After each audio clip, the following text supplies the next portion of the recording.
Hello दोस्तों, आप लोग कैसे हैं। आशा करती हूँ कि आप लोग ठीक होंगे।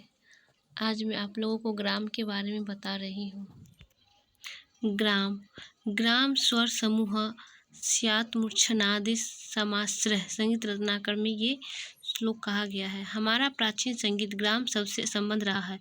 भरत ने केवल 2 ग्रामों सरज ग्राम और मध्यम ग्राम का वर्णन किया है और गंधार ग्राम को स्वर्ग स्थित बताया है। मतंग ने भी तीसरे ग्राम का नाम तो लिया किंतु उसे स्वर्ग स्थित बताया। उसके बाद के सभी लेखकों ने तीसरे की खोज की चेष्टा नहीं की और 3 ग्रामों का उल्लेख करते हुए गंधार ग्राम के लोप होने की बात ज्यों की त्यों मान लिया है।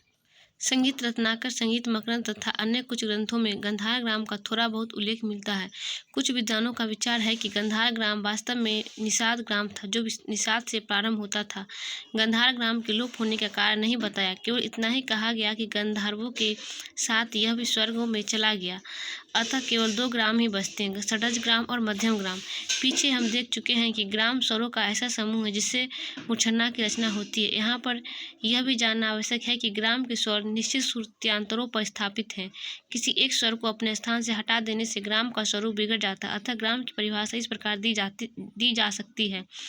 निश्चित श्रुत्यांतरों पर स्थापित 7 स्वरों के समूह को ग्राम कहते हैं। ये स्वर चतुश्चैव दोहे के आधार पर 22 श्रुतियों के अंतर्गत फैले हुए हैं। ग्राम से मूर्छना की रचना हुई। सरज ग्राम हम सभी जानते हैं कि निम्न दोहे के अनुसार सा म प की 4-4, रे ध की 3-3 तथा गौ न की 2-2 श्रुतियाँ मानी गई है। प्राचीन काल में प्रत्येक स्वर अपनी अंतिम श्रुति पर स्थापित किया गया था, अतः 7 स्वर क्रमशः इन श्रुतियों पर आते थे। सा 34 पर, रे 7वीं पर, गौ 9वीं पर, म 13वीं पर, प 17वीं पर, ध 20वीं पर और नी 22वीं पर। इसे सरज ग्राम कहते हैं। इनमें से किसी भी स्वर का स्थान बदल देने से इसे सरज ग्राम नहीं माना जाएगा। सरज ग्राम के 7 स्वर क्रमशः 4-3-2, 4-4, 3-2 श्रुत्यांतरों पर होने ही चाहिए। आगे चलकर सरज ग्राम से मध्यम ग्राम की रचना हुई। नीचे पंडित सारंगदेव कृत संगीत रत्नाकर दोहा दिया जा रहा है, जिनके आधार पर सप्तक के 7 स्वरों का स्थान प्राचीन काल से आज तक निश्चित किया जाता है। चतुश्चैव सरज मध्यम पंचमा द्वे द्वे निषाद गंधारो त्रिस्ति ऋषभ धैवतो। मध्यम ग्राम इसके 7 स्वर क्रमशः 4-3-2, 4-3, 4-2 श्रुत्यांतरों पर स्थित है। इस ग्राम के 5वें और 6वें स्वर सरज ग्राम के स्वरों से भिन्न है, अन्यथा सभी शेष स्वर समान है। मध्यम ग्राम के श्रुत्यांतरों सरज ग्राम से इस प्रकार प्राप्त किए गए हैं। सरज ग्राम के 7 स्वर 4-3-2, 4-4, 3-2 श्रुत्यांतरों पर रखे गए हैं। इसमें 5वें स्वर अर्थात पंचम की 1 श्रुति कम कर दी गई, अतः धैवत अपने पिछले स्वर पंचम से 3 श्रुति के स्थान पर 4थी श्रुति ऊंचा हो गया।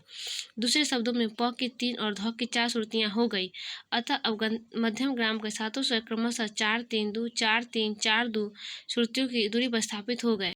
गंधार ग्राम इसका वर्णन भरत ने नहीं किया है। उसने बस इतना ही कहा कि गंधार ग्राम गांधर्व लोगों के साथ स्वर्गलोक में निवास करता है। भरत के बाद नारद, अहोबल और सारंगदेव ने गंधार ग्राम की चर्चा की। संगीत रत्नाकर में कहा गया है कि जब रे ग की 1 श्रुति गंधार को, प की 1 श्रुति ध और ध सा की 1 श्रुति निषाद को मिल जाए तो गंधार ग्राम की रचना होती है। इस वर्णन से केवल निषाद को 4 श्रुतियाँ मिलती है और शेष स्वर को 3-3 तथा 1, 4, 7, 10, 13, 16 और 19वीं श्रुति पर नी, सा, रे, ग, म, प और ध स्वर स्थित है। आगे की तालिका में तीनों ग्रामों का स्वर और भी स्पष्ट हो जाएगा।